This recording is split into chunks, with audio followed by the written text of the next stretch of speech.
Sí, Muy adelante. buenas tardes, tengan todos ustedes. El día de hoy tenemos una cita para reunirnos en este seminario de investigación educativa para dar paso a la presentación del maestro Miguel Ángel Hernández. El maestro Miguel Ángel tiene una larga trayectoria en la docencia. Él ha cursado la licenciatura en física en la Facultad de Ciencias de la Universidad Nacional Autónoma de México. A lo largo de su formación profesional, él participó como becario en el Museo de Ciencias y además también colaboró con el programa Adopta un Talento.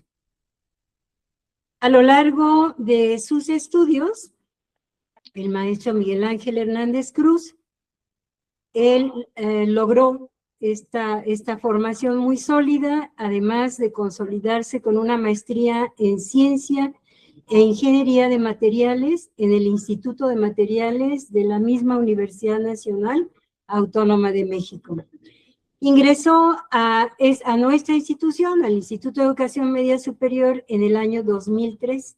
Elabora en el plantel IEMS de Coajimalpa.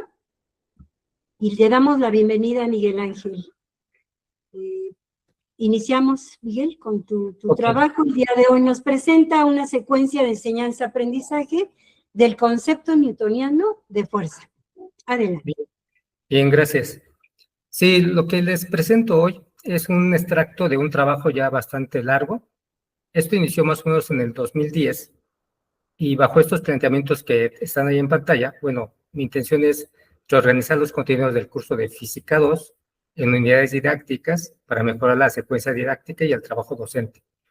Y también construir un mecanismo de evaluación de la planificación académica y su implementación, considerando la investigación como un mecanismo de mejora constante del trabajo docente, dirigiendo al docente a una mayor profesionalización de la práctica, usando la investigación como retroalimentación permanente. Bueno, voy a hacer un poquito de historia. Esto comenzó más o menos en el 2010. Recuerdan que el curso de Física 2 pues tiene los grandes temas de mecánica y electromagnetismo. Entonces, hacer una planeación resulta ser compleja para poder integrar ambos temas o ambas ramas de la física. Así que trabajé en esos momentos en intentar hacer una estructura que permita tener unidades didácticas. En ese momento lo que hice fue estructurarla en 3 unidades didácticas, que es la unidad didáctica 1 como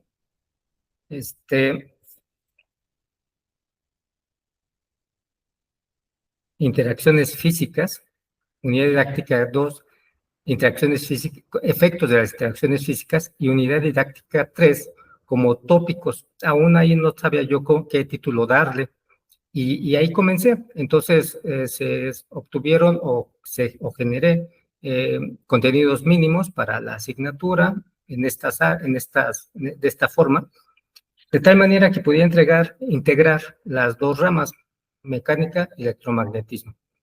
Entonces, partiendo de eso, pasamos a la segunda diapositiva. Este es un resumen del análisis que en ese momento hice para construir esas unidades didácticas. Esta es una B de Gowin, seguramente la conocen, y la intención de usar la B de Gowin como una síntesis de ese trabajo es mostrar en qué dirección va el curso. Entonces, el curso lo que intenta es responder a estas preguntas: ¿cómo interactúan los cuerpos u objetos en el universo? ¿Qué permiten las interacciones mecánicas y electromagnéticas? ¿Y cómo se afectan los objetos al interaccionar de forma mecánica y electromagnética? Por un lado tenemos la parte procedimental, que es hacer esta parte de la investigación, observar, identificar variables, modelar, subiendo a poner a prueba los modelos y luego valorar la importancia de esos modelos. En este caso lo puse para el ambiente. Estaba yo un poco en esa línea de hacia dónde enseñar la física.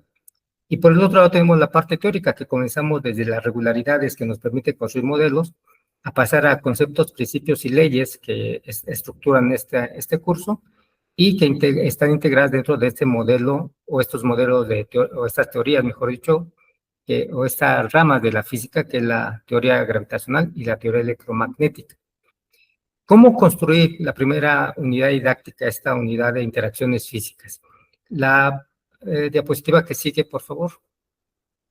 Bien, en esos momentos las interacciones físicas yo las veía que había una línea de trabajo que era que las fuerzas eléctricas, gravitacionales y magnéticas son muy parecidas en su forma matemática. Entonces esa fue la línea que usé para construir esta unidad didáctica, pasando por estas fuerzas que están ahí, introduciendo un término en estos momentos. Para mí fue importante introducir lo que son las fuerzas fundamentales, metiendo un poquito ya de información ya más contemporánea. Y en esta, lo que ustedes pueden ver ahí es que por un lado tengo las fuerzas que vamos a trabajar, las tres fuerzas, más, digo, las dos fuerzas, la gravitacional, la electromagnética y las fuerzas nucleares, como fuerzas fundamentales.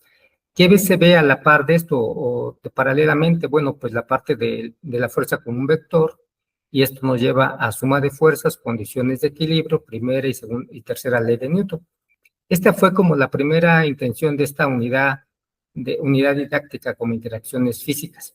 Pasó el tiempo, esto fue en 2010, 2011, hice cambios, a partir de esta investigación, como lo manejo que la investigación educativa debe ser como una manera de perfeccionar el trabajo docente, entonces esto ha venido cambiando.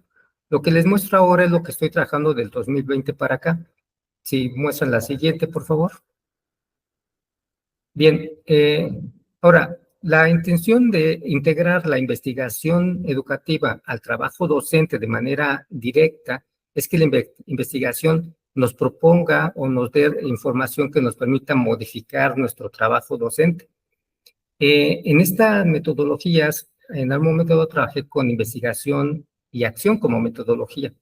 Un método que se inicia en algunas áreas sociales que tenían interacción directa con las personas, y después se la integran algunos a la educación, esta investigación-acción como metodología. La metodología que hoy planteo, que bueno, ya se han hecho algunas pláticas en esta misma grupo de secuencia didáctica, en ese mismo grupo, es esta la investigación basada en el diseño.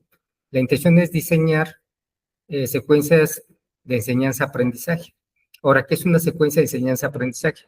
Bueno, en principio es un producto que voy a aplicar al grupo para trabajar, pero también es una manera de hacer investigación intervencionista, es decir, se va a ir modificando como vaya siendo necesario a lo largo del curso.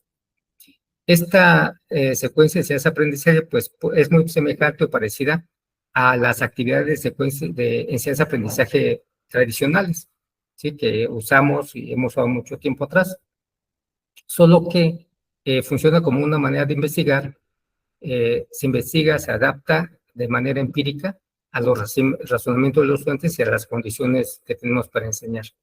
Bien, regreso a esta parte del método de investigación basado en el diseño. Este método, pues lo que intenta es ser una herramienta para el docente para mejorar su práctica docente, que incluye la planeación de las secuencias didácticas. Tiene tres fases. La fase 1 es un análisis para hacer el diseño, que es analizar el contexto de lo que se va a enseñar a quién y las condiciones que se tiene, y de ahí se construye un diseño de una secuencia de enseñanza-aprendizaje. La fase 2 es la implementación de esta secuencia, y la fase 3 es una evaluación y un rediseño. En esta investigación basada en el diseño, lo que se sugiere en la literatura es que haya tres grupos de trabajo. El primer grupo es un grupo de investigadores que lo que hacen es hacer el análisis del contexto y hacer el diseño de la secuencia de enseñanza-aprendizaje. El segundo grupo es el grupo de docente que va a implementar esta secuencia de enseñanza-aprendizaje con todo lo que entrega el primer grupo, el grupo de investigadores.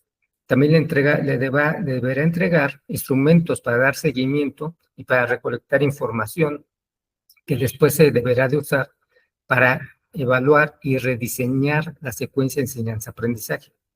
Entonces, dentro de estas tres fases, vamos a comenzar y les voy a mostrar un poquito de lo que he hecho Esta parte del concepto newtoniano de fuerza solo es una parte que trabajo en el curso de Física 2.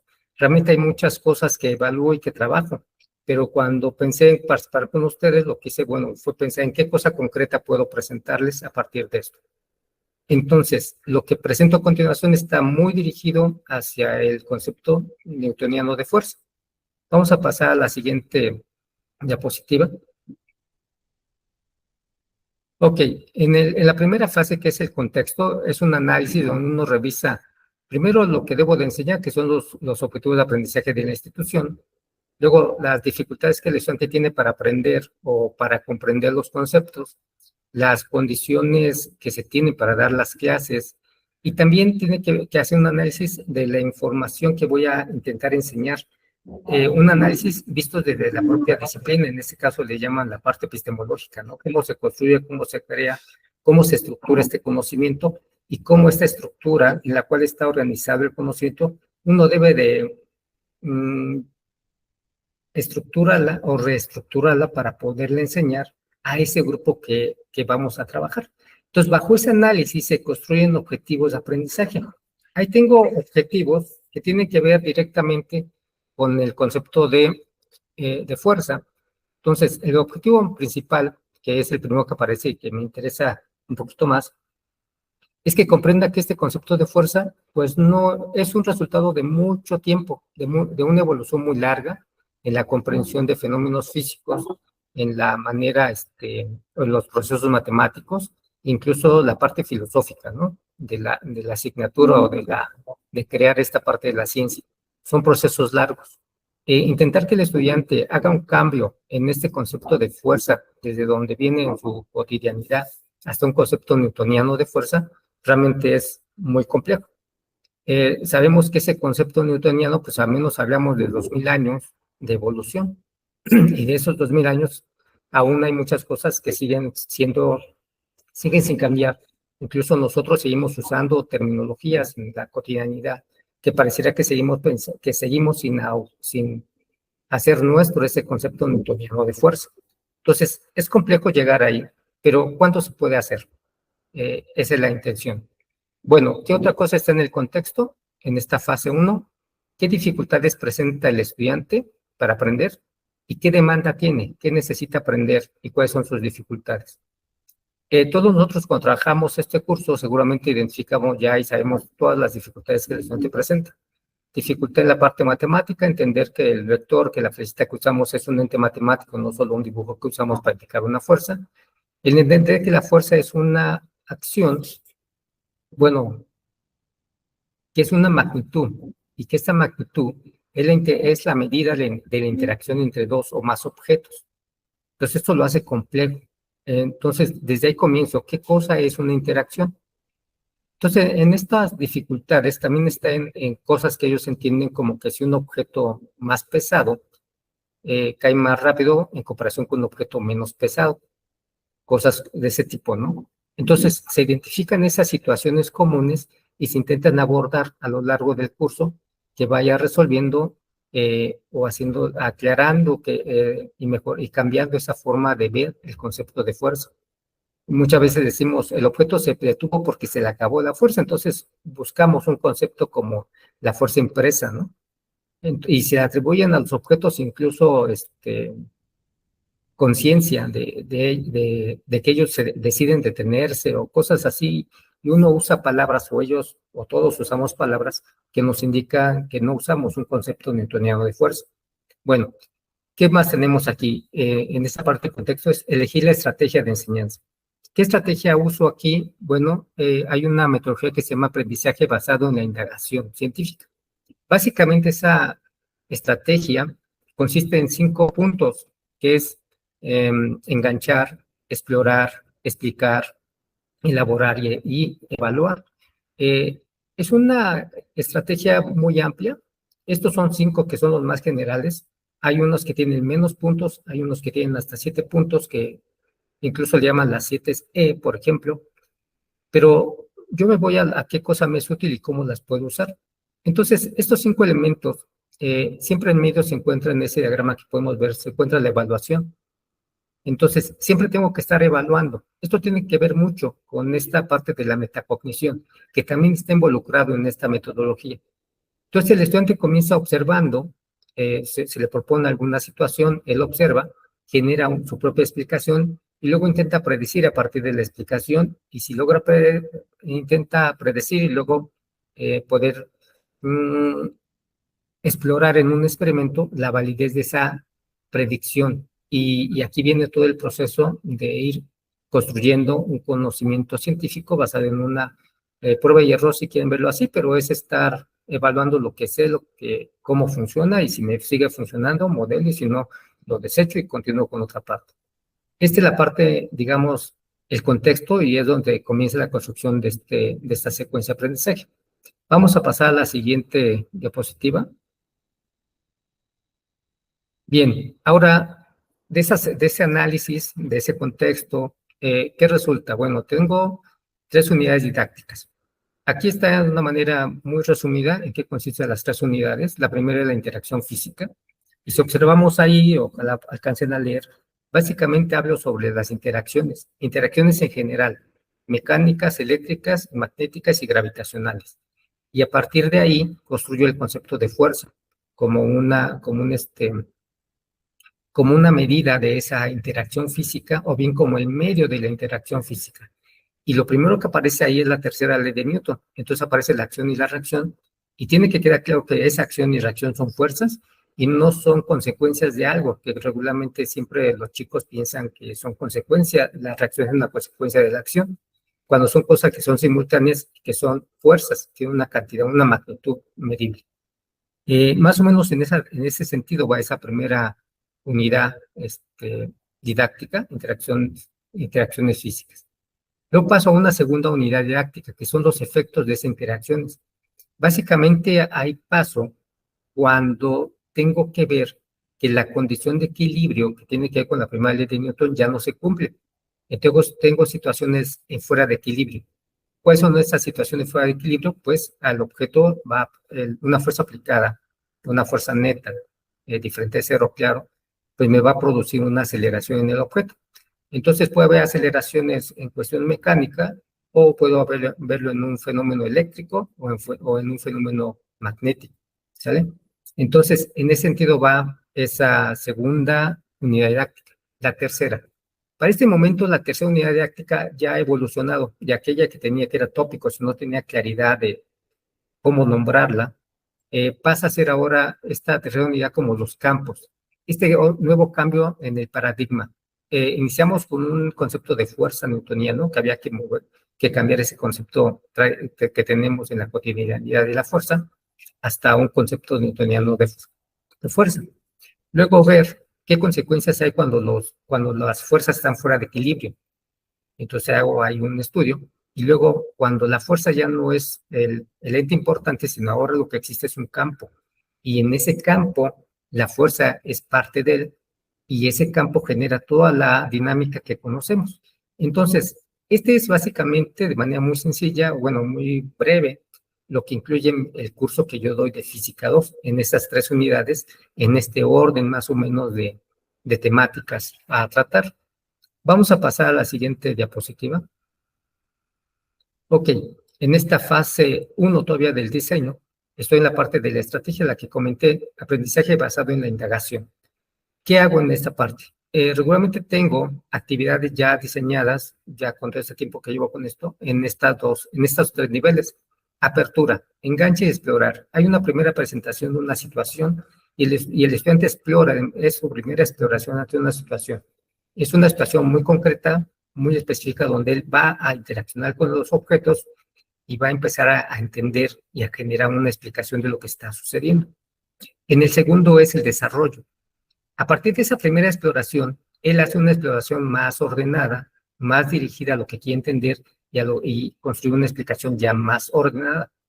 Y luego elaborar, que básicamente es construir un experimento, llevarlo a cabo, obtener resultados y verificar si lo que exploró y comprendió y explicó sigue siendo consistente.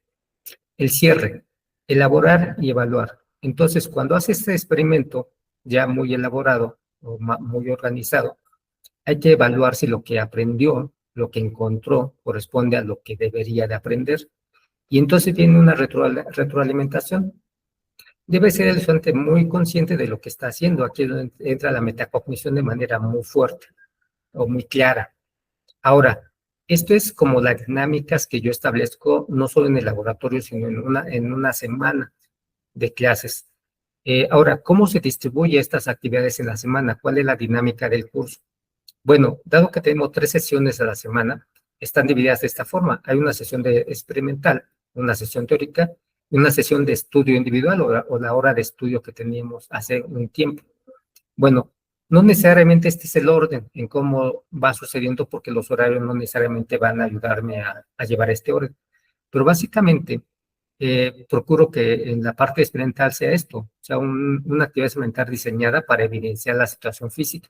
A veces lo hago en el salón de clases, lo hago como un estudio de caso, como una situación física a estudiar, seguramente, siempre, más bien, en las cuestiones teóricas o en la sesión teórica, tengo una hoja de trabajo, una hoja que los guía en esta exploración o esa primera exploración cuando se les ofrece una situación física a estudiar.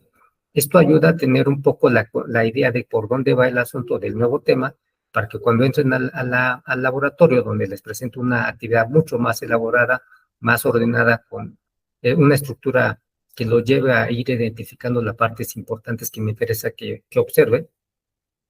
Y después viene un espacio de estudio individual. Este es un trabajo en biblioteca, un trabajo donde ellos van a hacer un trabajo de lectura principalmente, lectura de comprensión, en la cual uso para guía de la lectura un cuestionario guía que dirige esta misma intención de aprendizaje.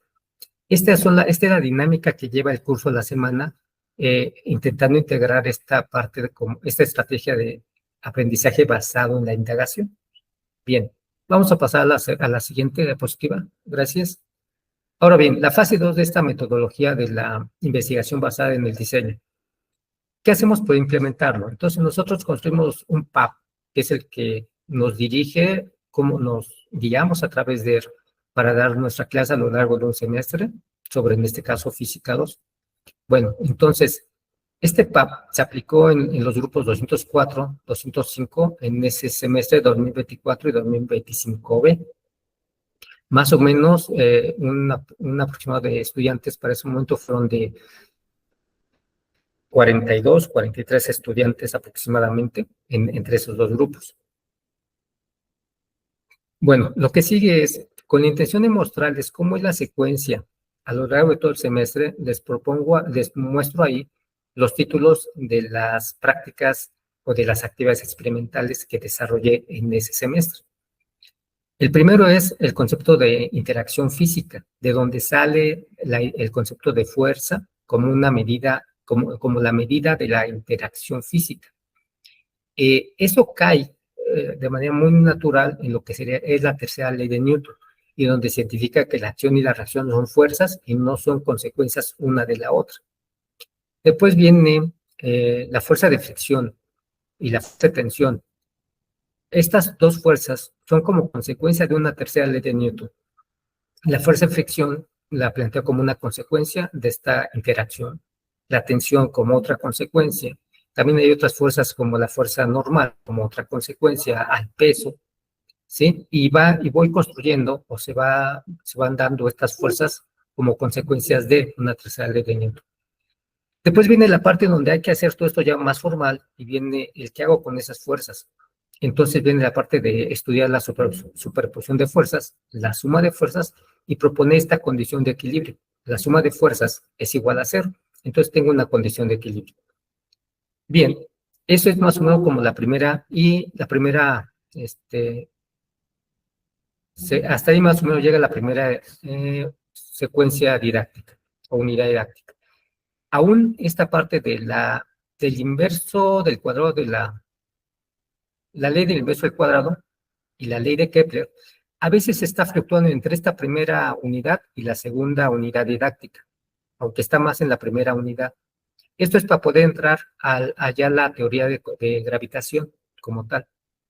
Y luego ya entro a la segunda parte, que son las fuerzas eléctricas y magnéticas. perdón, esta fuerza eléctrica y magnética todavía están en la primera unidad didáctica. Aún hago alguna actividad como electrostática, como fenomenológica, con el fin de que vean más fenómenos relacionados con la electrostática y que estos son consecuencias de estas fuerzas eléctricas. Bien, en sí la segunda unidad didáctica comienza básicamente donde ya estamos aquí en la segunda ley de Newton. Básicamente ahí ya tenemos situaciones donde la condición de equilibrio no se da y entonces tengo consecuencias. Básicamente la segunda ley de Newton, que son dos prácticas, dice para parte 1 y parte 2.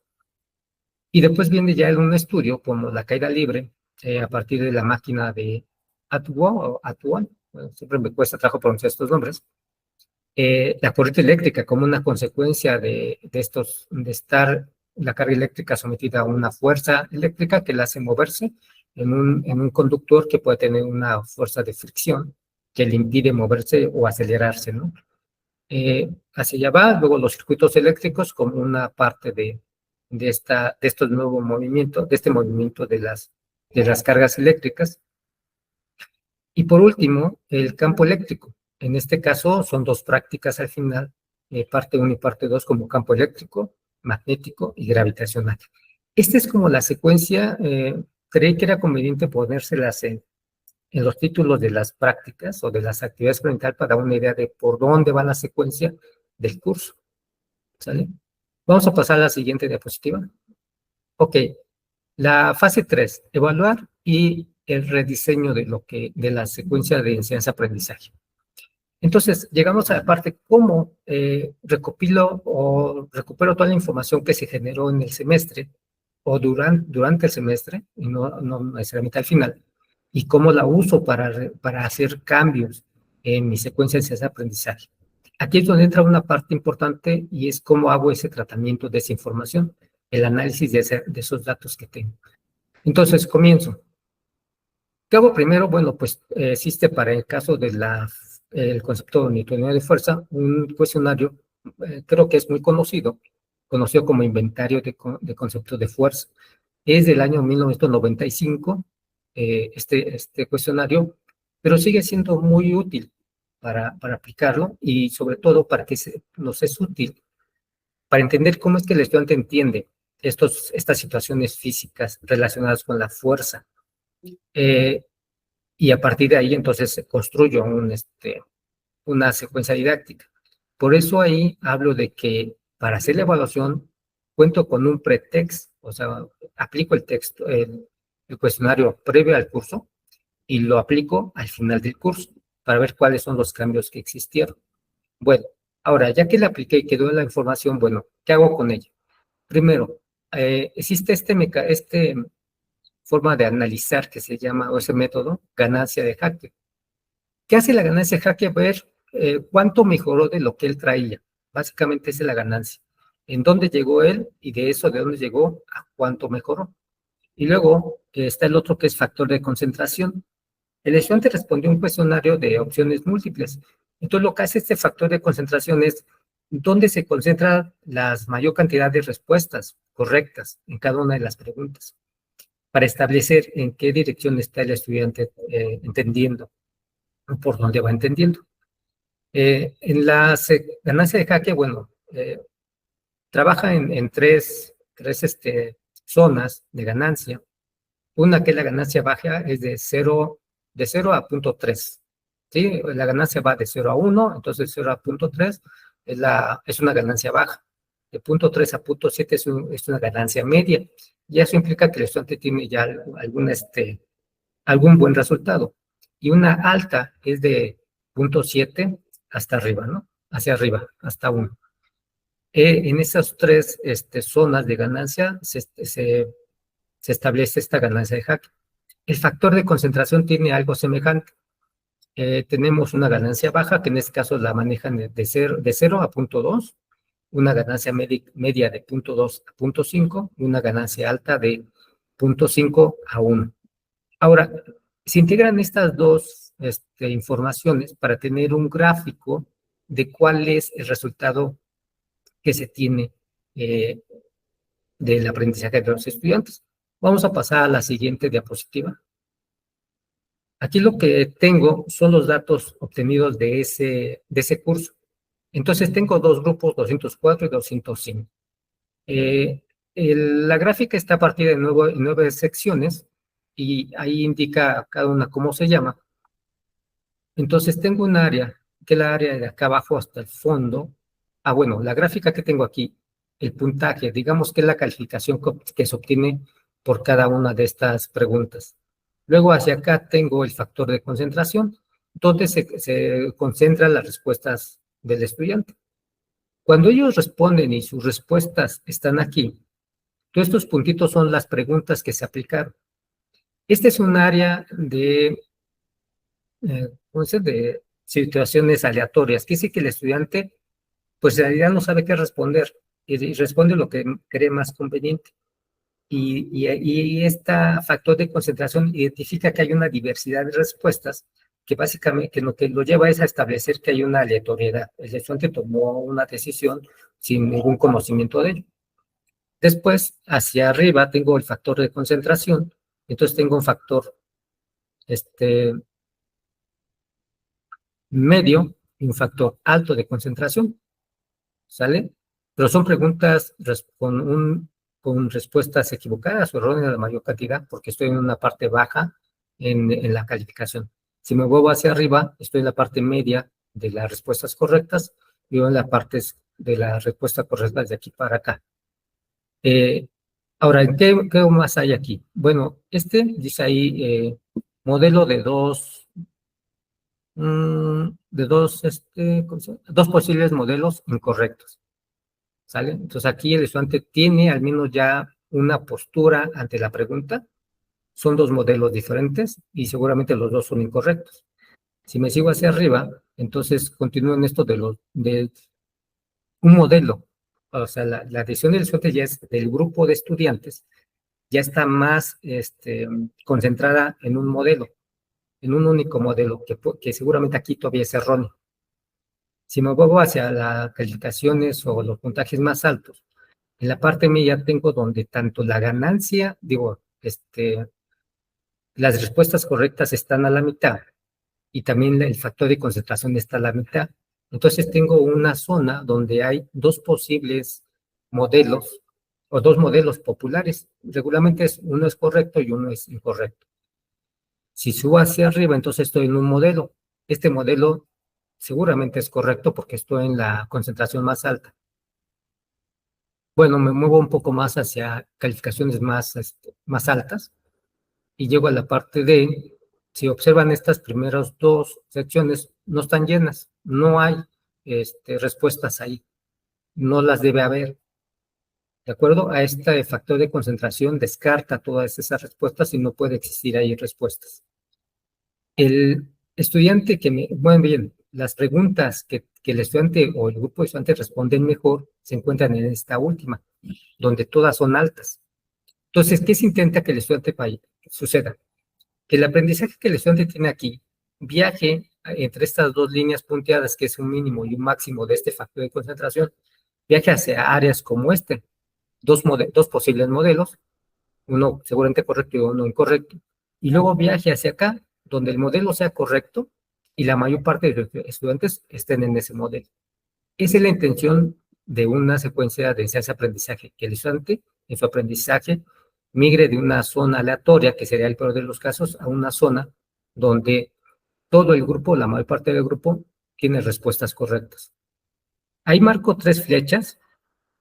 Estas flechas indican el promedio de todo el cuestionario. La flecha roja es para el grupo 204, si bien no salió de la parte aleatoria, considerando las 30 preguntas del cuestionario.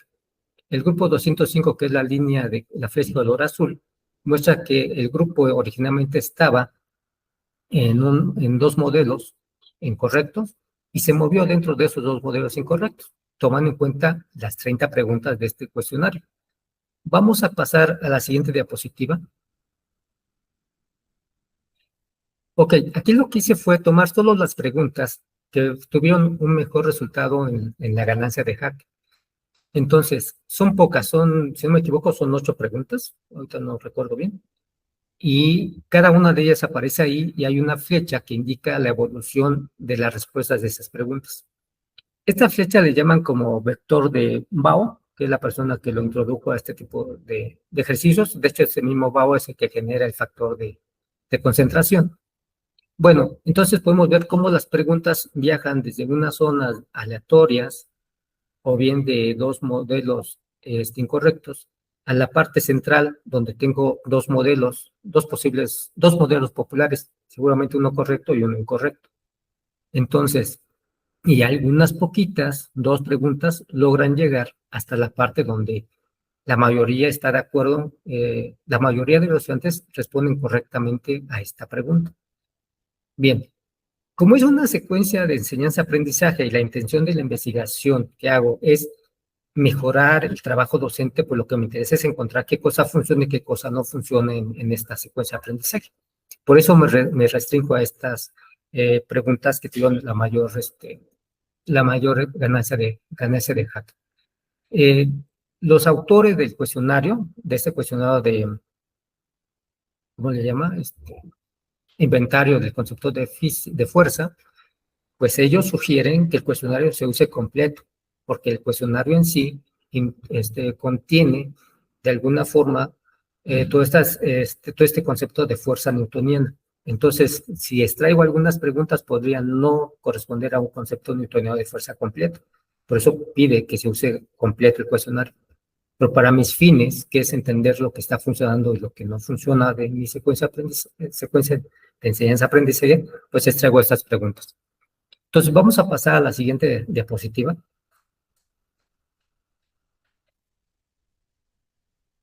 Ok, aquí lo que tengo es dos flechas, dos vectores de Bao, perdón. El rojo es el grupo 204 y el azul es el grupo 205. Fíjense cómo el 204 viaja desde una zona aleatoria, de respuestas aleatorias, a una zona donde existen dos modelos populares. Y luego el grupo 205 pasa de una zona donde hay dos modelos erróneos a una zona donde están dos modelos populares. Ambos se mueven hacia allá. Bueno, ¿esto qué me dice? Que de alguna forma está dando resultados estas secuencias de enseñanza-aprendizaje, pero ¿en dónde están los buenos resultados? Estas 8 preguntas, si no me equivoco, son 8. Lo que me muestra es que son ejemplos muy cotidianos y son ejemplos que yo trabajé en clase, que se discutieron, se analizaron, se hizo todo trabajo sobre estos ejemplos. Así que, ¿qué hace falta? Pues ampliar ejemplos. Vamos a pasar a la siguiente diapositiva. Conclusiones. En esta parte, ¿qué puedo concluir? Bueno, los grupos eran diferentes.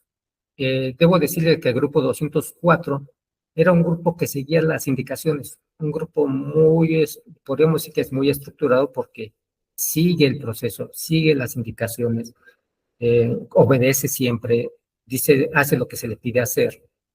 El grupo 205 es un grupo más libre, un grupo que se permite no aceptar siempre lo que se le dice y no seguir siempre las reglas. ¿Qué le ayuda? Pues a que explora de mejor forma que el otro grupo. Entonces, ¿a qué me lleva? Los hábitos son buenos y son necesarios, pero cuando este hábito se lleva a un extremo donde el estudiante está limitado o se limita a una indagación abierta, se limita a él en indagar, pues sucede esto, ¿no? Hay una menor, digamos, adquisición de conocimiento, menor aprendizaje. El otro grupo que es más dinámico, un grupo que no sigue las reglas, un grupo que siempre está preguntando el por qué, el cómo, el dónde, indaga mejor, explora mejor, entonces logra mejores aprendizajes. En un grupo se da una, ¿cómo llaman? Metacognición ya más elaborada, que es el 205, y el otro grupo aún no llega a esa parte, no podríamos decir que hay una metacognición. Hay un seguimiento de lo que el profesor propone y él lo sigue, y cumple con las entregas de tareas, cumple con la realización de actividades y demás, pero hay una gran diferencia en la actitud de ambos. Luego, la segunda conclusión.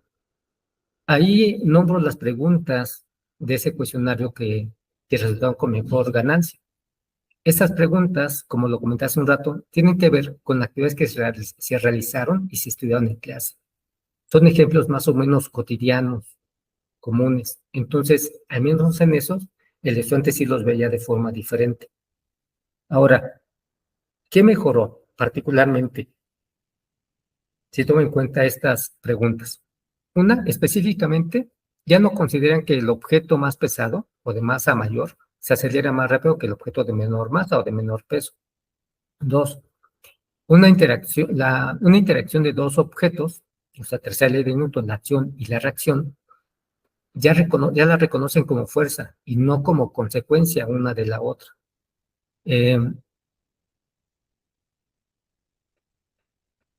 Ok. El siguiente, el número 3, el concepto de fuerza impresa, que es un concepto, cuando decimos que se le acaba la fuerza al objeto, por eso se detiene, es a lo que llaman fuerza impresa, concepto de fuerza impresa, ya no es tan común, ya el joven ya cuida no usar esa frase, ¿no? Entonces la fuerza solo existe mientras hay una interacción. Cuando deja de existir la interacción, la fuerza ya no existe. Luego, la 4, la condición de equilibrio. La condición de equilibrio es esta suma de fuerzas igual a cero. Existe aun cuando el objeto está en reposo o en movimiento o en velocidad constante. Ya también lo empiezan a entender. Con eso tiene que ver estas preguntas en las cuales resultó obtuvo mejor respuesta. Siguiendo abajo, dice, ok, lo que corresponde aquí, a partir de esto es, como otra cosa que me interesan dos cosas, es generar la secuencia de ese aprendizaje que mejore este curso de Física 2 y por otro, construir un mecanismo de evaluación de esas secuencias un poco más automatizados que nos reduzca el tiempo de análisis y que tengamos más tiempo para el diseño de las actividades. Este artículo de Sánchez y Mora 2024 propone usar R, yo no entiendo si es un software o si es un lenguaje, pero se usa para cuestiones estadísticas y se puede programar ahí y tener este procedimiento que acabo de mostrar de manera más automatizada. Y entonces dedico menos tiempo a este análisis estadístico. Esa es la conclusión que llego a partir de esto. Les comento, esta parte del concepto de entendido de fuerza solo es una de las cosas que evalúo en el curso de Física 2 para darle seguimiento a las secuencias. Hay otra evaluación que realizo que es la expectativa del estudiante hacia el curso de física. Independientemente si son mis estudiantes o si vienen de otro profesor, se aplico este cuestionario para ver cuál es sus expectativas y al final veo si logré o no las expectativas del estudiante. Igual lo hay para la parte de electromagnetismo, otro cuestionario que me permite ver cuánto logramos de electromagnetismo. Bueno, vamos a pasar a la siguiente diapositiva. Ok, ahí dejo referencias que fueron usadas para este trabajo. Básicamente, esta referencia tiene que ver con estos modelos de cálculo de ganancia de Haskell y el factor de concentración. Ok, eso es lo que quería comentarles, exponerles el día de hoy. Gracias. Muchas gracias, Miguel Ángel, por tu trabajo, es muy interesante. Yo tengo una pregunta solamente a tu trabajo. No sé si me escuchas. Sí, adelante. Si tienes registrado los horarios de atención a cada uno de los grupos. Y si fue evaluado, probablemente ese horario en el que los jóvenes toman la asignatura pudiera también afectar o influenciar los procesos de aprendizaje que tú estás evaluando. Correcto. Y por último, si los jóvenes lograron llegar a trabajar en situaciones aplicadas fuera de los ejemplos que se trataron en el curso. Muy bien. Sí, la cuestión de horarios sí es un problema que, bueno, una situación que tenemos. Eh, Nos damos cuenta que cuando son las primeras horas del día es más difícil que el estudiante llegue a tiempo, que el estudiante llegue bien despierto, ¿no? O si ya son de las últimas horas, pues el joven ya está cansado, ¿no? Sí, el horario es importante, pero bueno, es una de esas variables que no tenemos control y que van a estar siempre ahí. La otra parte, si logran o no al final abordar algún tema por su cuenta. Intento llegar al final con pequeños proyectos. No es fácil, no son tan independientes para ese estudio, ¿no? Este método del aprendizaje basado en la indagación ayuda mucho, pero en un curso realmente no es suficiente como para que ellos se muevan ya en esa indagación. Al menos que el proyecto tenga mucho que ver con alguna de las actividades que ya se han realizado. Entonces, como que ellos tienen más idea de qué hacer y cómo abordar la situación. Eh, pero hasta ahí, no llego a esa parte, no se logra. Gracias, Miguel. Samuel tiene una pregunta para ti. Sí. Bueno, en realidad son dos. En tu presentación hay una pregunta que dice más o menos así: ¿el movimiento es resultado o consecuencia de aplicar una fuerza? Me gustaría escuchar tu respuesta, por favor. Y la otra pregunta es, eh, ¿existe o tienes algún ejemplo en donde la fuerza no existe? Ok, la primera pregunta.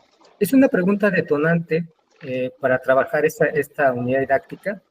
Parto un poco en una discusión de la parte histórica, desde Aristóteles, donde él plantea que hay un movimiento natural y un movimiento violento. El movimiento natural es el movimiento de los astros, ¿no? De allá eh, de los movimientos de los astros, y el movimiento violento es un movimiento donde se aplica una fuerza, es violentado. Entonces el movimiento violento se da en la Tierra y el movimiento natural se da en los astros. Es una pregunta, sí, con la intención de detonar estas reflexiones. No, pero tu respuesta, ¿cuál es tu respuesta? Ok, Tuya, la tuya. respuesta es que el movimiento existe independientemente si hay o no fuerza aplicada. Si ya existe el movimiento, pues va a continuar mientras no haya, según sea la primera ley de Newton, ¿no? Mientras no haya una fuerza que haga cambiar su condición de movimiento, pues existirá. Ok. Es ¿Y el la, reposo entonces? ¿O perdón, cómo abordas la parte del reposo? Bueno, esa es otra pregunta que no tenía planteada. Yo no te dejo que pienses en lo del reposo. Y la segunda pregunta es, a ver, un ejemplo en donde la fuerza no existe. un esfuerzo, ahí si hay interacciones, que siempre las hay, entonces las fuerzas siempre existen. Que la suma de ellas sea cero es esa condición de equilibrio. Y esa condición de equilibrio, a lo mejor tiene que ver con la pregunta anterior que me haces, es que esa condición de equilibrio puede llevar a un objeto a estar en reposo en un sistema de referencia determinado o a estar con velocidad constante, ¿no? Es que sí, justo quería aclarar ese punto porque me parece que mencionabas que la fuerza no existe y no, pues sí, exactamente, si es una interacción, siempre existe, ¿no? A menos que el cuerpo Sí, viviera aislado en el universo. exactamente. De hecho, eso es muy importante cuando abordamos el estudio del cuerpo libre, que es una idealización donde aislamos el objeto y solo pensamos en las fuerzas aplicadas a él. Y esta es una discusión muy larga en el curso. Sí, Muchas gracias. ok. Gracias, Miguel. La maestra Beatriz tiene una participación. Adelante, Betty. Hola, Miguel Ángel, muchas felicidades por Hola, su ¿qué tal? presentación. Estuvo, en mi opinión, muy interesante.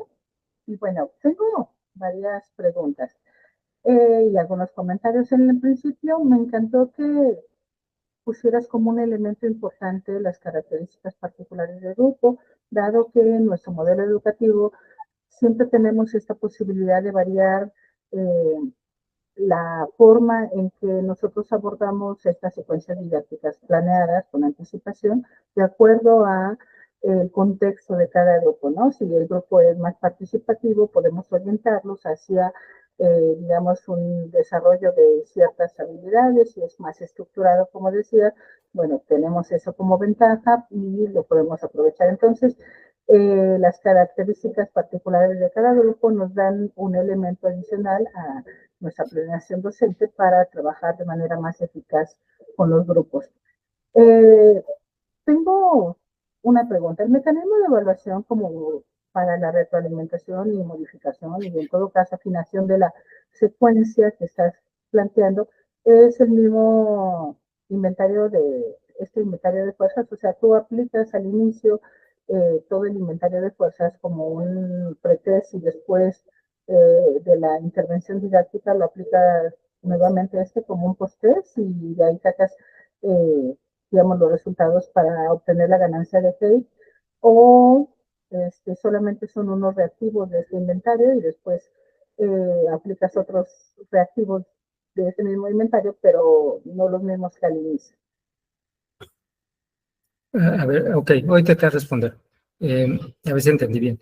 Sí, de entrada aplico este cuestionario de inventario de concepto de fuerza al inicio, antes de iniciar el curso y al final. Se aplica completo, ¿ok? No es el único elemento que uso para evaluar la secuencia de enseñanza-aprendizaje. Hay muchos más elementos. Como comentábamos, estas condiciones de los grupos, esas condiciones particulares de los grupos. Yo en mi trabajo cotidiano lo que tengo es uso un cuaderno como bitácora. Entonces voy escribiendo todos los días, cuando llego, desarrollo la clase y termina la clase, pues anoto el tema que vi, qué cambios hubo, qué material apliqué, cuáles sí pudieron resolver, cuáles no. Si identifico dificultades específicas, las anoto. Todo esto es una cantidad de información que se va guardando. Durante el curso realmente es difícil regresar a ellas a veces, pero las tengo ahí. Esa es una información que está ahí. La evaluación que se da al curso no depende de este cuestionario pues, del pretexto, el post-text, no depende de ese cuestionario. Existen instrumentos específicos para evaluar al estudiante que tienen que ver con cuánto avanzamos, porque la secuencia de enseñanza-aprendizaje se plantea, pero como dice ahí al inicio, es una secuencia de investigación y también se va adaptando a la situación del grupo. Por eso no necesariamente la cumplo. Por eso a veces hay temas que adelanto a una unidad didáctica y a otra, porque el grupo da para ello. O no me da, entonces tengo que ampliarme los trabajos o las hojas de trabajo en un tema determinado. Entonces, los instrumentos de evaluación propiamente de los estudiantes no dependen de eso. Yo evalúo con el laboratorio un 30%, con un examen otro 30%, con su cuaderno un 20% y con la lectura y comprensión otro 20%. Para cada uno de ellos lo que tengo es una lista de cotejo que deben de ir cumpliendo los estudiantes, porque dentro de esta metacognición, pues ellos tienen que tener claro qué cosa estoy evaluando y a qué nivel los evalúo. Y lo que intento es que ellos se hagan un poco más responsables en cumplir con esta lista de cotejo.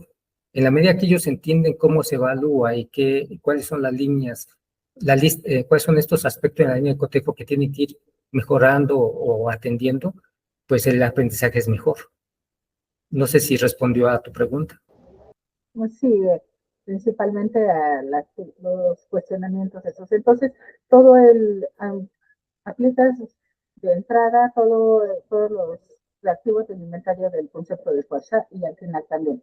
Eso era mi duda. Gracias. Sí, gracias. Creo que no tenemos otra participación. Carmen, hay una pregunta en el chat. En el chat.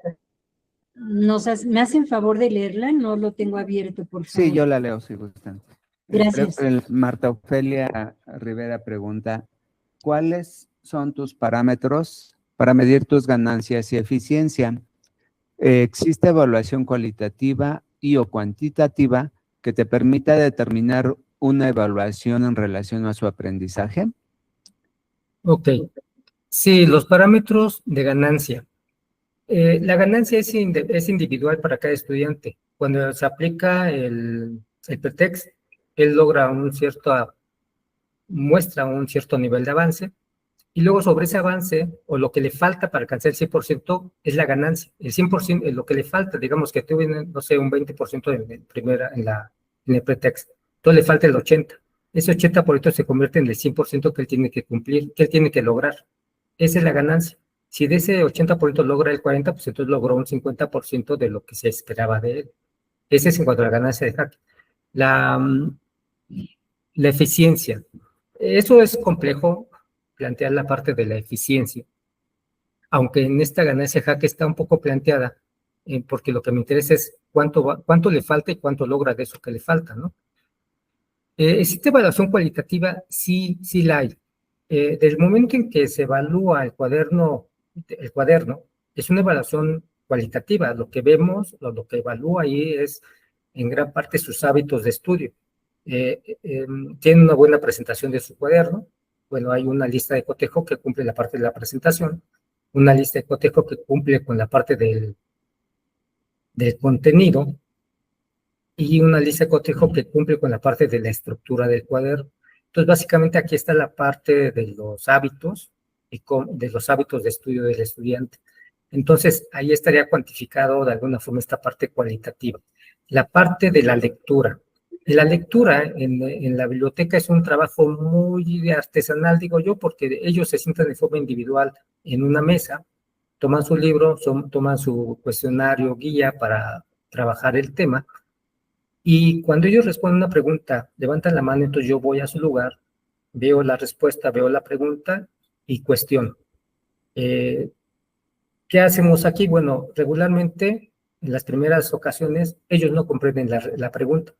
Entonces, tengo que ayudarlos a que comprendan la pregunta para que pues empiecen a comprender la parte física que tienen que responder. Entonces, hay una parte muy cualitativa en esa evaluación, que yo las considero siempre al final de la evaluación. Bajo estas criterios de evaluación de laboratorio, examen, cuaderno y lectura, yo tengo un adicional que es esta percepción que tengo del estudiante en su trabajo cotidiano, y que la utilizo al final cuando tengo que tomar decisiones. El estudiante va a avanzar directamente, o si lo mando a Inter, o si lo mando a un módulo para completar, ¿no? Yo regularmente no mando a módulos porque siendo los primeros semestres, siempre se les olvida la inscripción o asistir al módulo. Bueno, entonces sí está contemplada una evaluación cualitativa en el trabajo. Siempre está, digamos que es como la adicional a la cuantitativa, en mi caso. Sí, creo que eso es todo. Gracias, Miguel Ángel. ¿Tienen alguna otra pregunta?